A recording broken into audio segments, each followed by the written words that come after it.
many religions claim to hold the key to man's salvation. Scientology is no exception. The most fundamental explanation as regards Scientology's basic beliefs is that man is basically good, and that the individual is a spiritual being, that you've lived before and you'll live again, and that your capabilities are infinite, if not yet fully realized. We have the ability to actually help make a difference in the situation in Haiti, and I just can't, see not using this plane to help. But behind the church's high celebrity profile and pious exterior lies a leadership at war with its real and perceived enemies. They include a growing band of former Scientologists and any media like Four Corners that dares to report their grievances.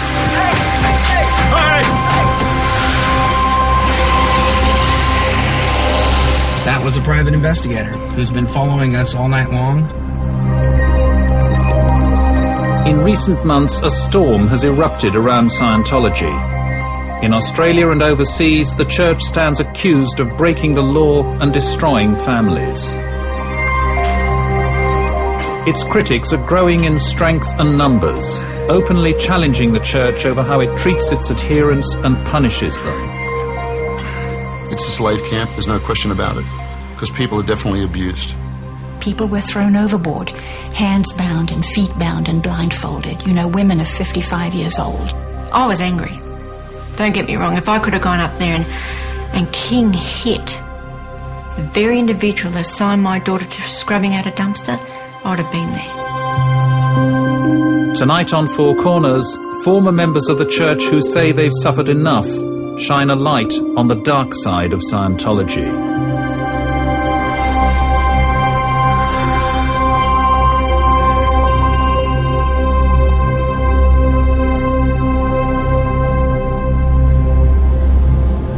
In 1968, a British camera crew caught up with an eccentric middle-aged captain on his boat, the Royal Scotsman. The American was L. Ron Hubbard, and he'd made a name for himself as the founder of Scientology. The subject name means skio, which means knowing how to know in the fullest sense of the word, ology, which is study of. So it is actually study of knowingness. That is what the word itself means. When this interview was filmed, Hubbard was in trouble with authorities around the world. In the United States, the tax authorities were after him, and his followers stood accused of practicing mind control techniques. Do you ever think that you might be quite mad? Oh, yes. The one man in the world who never believes he's mad is a madman. These are no ordinary seamen. Their allegiance and devotion to the mysterious man is total. To them, he is my Commodore.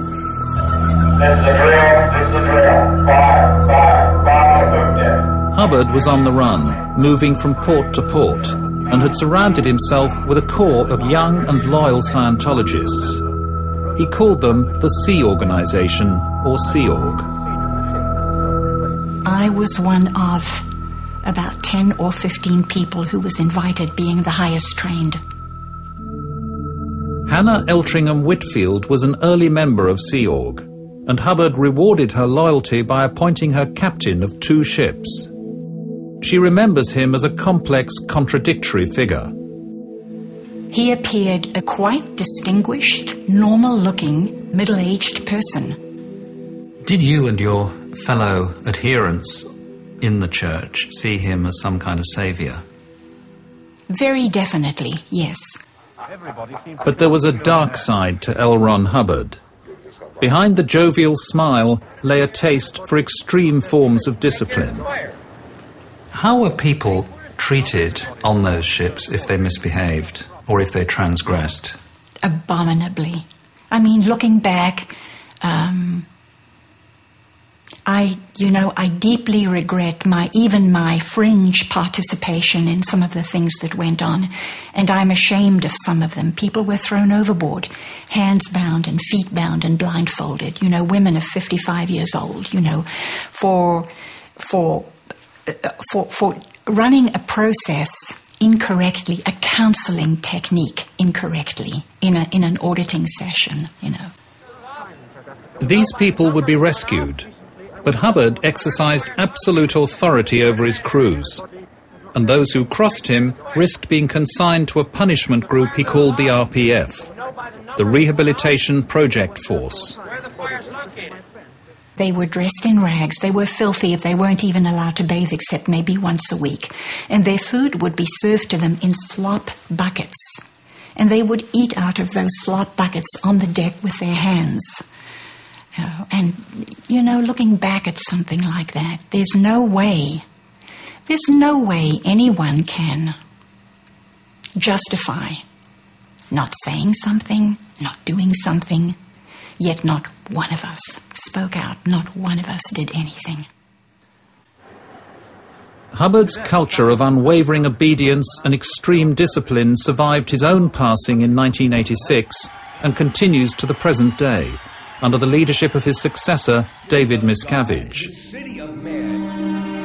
In Australia, the movement Hubbard founded has had a stormy passage. After being banned in 3 states in the 1960s, Scientology achieved the legal status of a religion in 1983, allowing it to be tax-exempt. Now, there are calls for its status to be reviewed. There definitely needs to be an inquiry into the church's status, because it's not really a church. It may have a philosophy that's religious, but it's strictly business. Joe Reish is a former rugby league star who played for Eastern Suburbs and Canterbury Bankstown back in the 1970s. He was recruited to Scientology in Sydney at the age of 19. Later, he moved to America, and tonight he's speaking out for the first time. Initially, I wasn't attracted to it, but I was curious about knowing how someone could be better. And I'm always about improvement. And if that was a way to improve me to be a better athlete or a better football player or a better person, I was interested. As a well-known football player, Joe Reish was treated like a star by the church. And he wasn't just successful on the field, he was a fast learner of L. Ron Hubbard's teaching. I did the highest level by the age of 23. The painful experiences hidden in your reactive mind are the cause of your fears. When members of the public are recruited into Scientology, they learn about Dianetics, L. Ron Hubbard's self-styled science of mental health.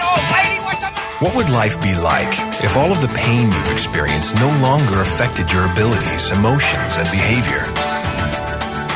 You would be yourself, free to enjoy life and reach your full potential. In short, your mind would be clear. That is the goal of Dianetics. But learning Dianetics costs money. Joe Reish calls it the bait and switch. What they don't tell you is that if you want to go clear, which is what Dianetics sells, that's a $35,000 to $75,000 project. You don't know that. So there's your first